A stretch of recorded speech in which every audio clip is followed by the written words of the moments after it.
چون آمریکا یک کشور پرقدرت هست که نگاه نکرده به اون کشورهای کوچکی که از اون کشور منفعت دارد یا نه، حتما انتخابات آمریکا برای شهروندای اون کشور باید مورد توجه باشه و ما هم توجه کردیم به اون بحثایی که بانو کلینتون با ترامپ میکرد و واقعا منم جانبدار اندیشه های بانو کلینتون زیادتر هستم، هیلاری کلینتون، که اون زیادتر از بشردوستی و از انسان دوستی و به هم آوردن انسانیت و پیام صلح دارد در حرفاش.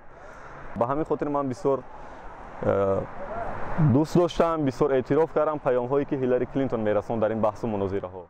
اون چیزی که من دیدم برای من اونا یکم نسبت به همدیگر بسیار بدخواهی میکنند. بدخواهی اونا از چارچوبه آداب سیاسی هم بعضی وقت میگذرد.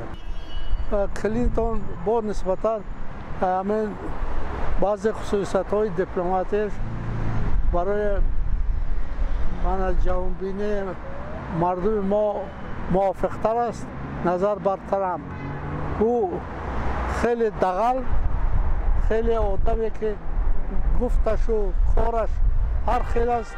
البته امریکا یک کشور پرقدرت است و هم کشور آزاد و دموکراتی است و از همین جهت انتخابات اینجا خیلی هم به نظر تمام مردم تماشابین و مثل همه مردمی که اهل فهم هستند و روشنفکر خیلی هم جالب است و پیش از همه این همون شفافیت انتخابات است که واقعا خیلی هم آزاد شفاف است و ما شاهد آن هستیم که چگونه دو نامزد از دو حزب، حزب دموکرات و حزب جمهوری خواهان، چگونه همدیگر را انتقاد میکنند و کمبودی و موفقیت همدیگر را راست میگویند، از همدیگر خفه نیستند.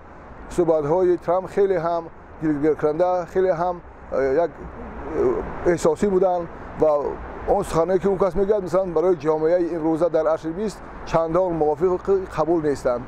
البته اون چیزی که کلینتون میگوید این تکیه میکرد به همون آزادی سخن و با آزادی وجدان و با حقوق انسان، برای ما این قابل قبول است.